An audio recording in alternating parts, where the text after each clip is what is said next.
Les lieux publics d'accès accessibles aux handicapés, c'est pas pour tout de suite. On en avait déjà parlé, on prend son temps chez nous. Une ordonnance publiée il y a quelques jours repousse encore les délais de mise aux normes. Oui, la loi handicap de 2005 prévoyait en effet que tous les lieux accueillant du public devaient être équipés pour les personnes handicapées à compter du 1er janvier 2015, c'est donc demain.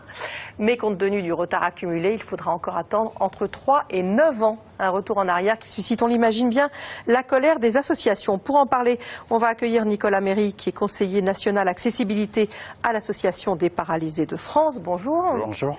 Alors aujourd'hui, on estime que 40% seulement des établissements publics sont accessibles aux personnes handicapées. Concrètement, les 60% restants, il va se passer quoi? Il va y avoir un choix gouvernemental, effectivement, de repousser même au-delà de 10 ans avec cette ordonnance qui a été publiée effectivement la semaine dernière.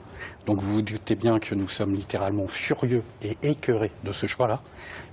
Pourquoi furieux et écœurés? Parce qu'on en est à 2 lois inappliquées après 40 ans d'attente. Et là on nous dit 10 ans de plus. Et non seulement 10 ans de plus, mais également c'est un grave recul par rapport à l'ambition initiale de la loi du 11 février 2005.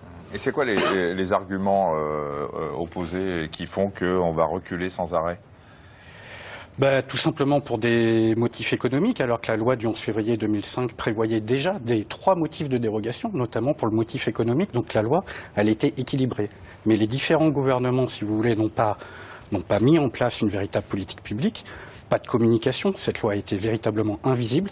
Pas de mesures budgétaires ou fiscales ou d'incitation, ce qui n'a pas permis aux acteurs de terrain d'appliquer concrètement la loi. Alors non seulement les délais, donc on l'a dit, sont rallongés, puisque c'est plus le 1er janvier 2015, c'est peut-être 2025, mais en plus les exigences d'accessibilité sont revues à la baisse, c'est-à-dire... Exactement, je vais vous donner 2 exemples. Ouais. Notamment par exemple par rapport au droit au transport. Initialement, l'ambition était d'avoir droit au service public de transport avec tous les points d'arrêt accessibles, sauf cas d'impossibilité technique, bien évidemment.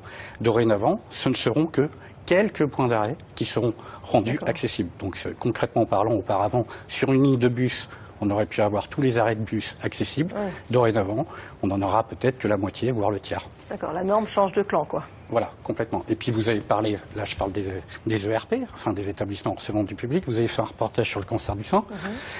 Concernant effectivement les établissements recevant du public, notamment les cabinets médicaux ou paramédicaux, et qui sont en copropriété, ils vont être exonérés de se rendre accessibles. Donc là, par exemple, une femme qui veut se faire dépister... La majorité, un très grand nombre sont en copropriété. Voilà, exactement. Et là, du coup, ils vont être exonérés de se mettre en accessibilité. Et du coup, c'est un problème. Il y a un rapport qui est sorti sur l'accès aux soins des personnes en situation de handicap. Le taux de prévalence du cancer du sein pour les femmes en situation de handicap est 2 fois plus important que pour les femmes valides. Or, elles pourront moins se faire dépister. Voilà, exactement. Qu'est-ce que vous allez faire? On va déjà faire un recours au Conseil d'État contre cette ordonnance et on va demander aux parlementaires de ne pas ratifier cette ordonnance afin que le gouvernement puisse revoir ses copies. Merci, on va suivre ça bien évidemment. Merci de nous avoir invités. Merci beaucoup. Tous les centres ne se valent pas.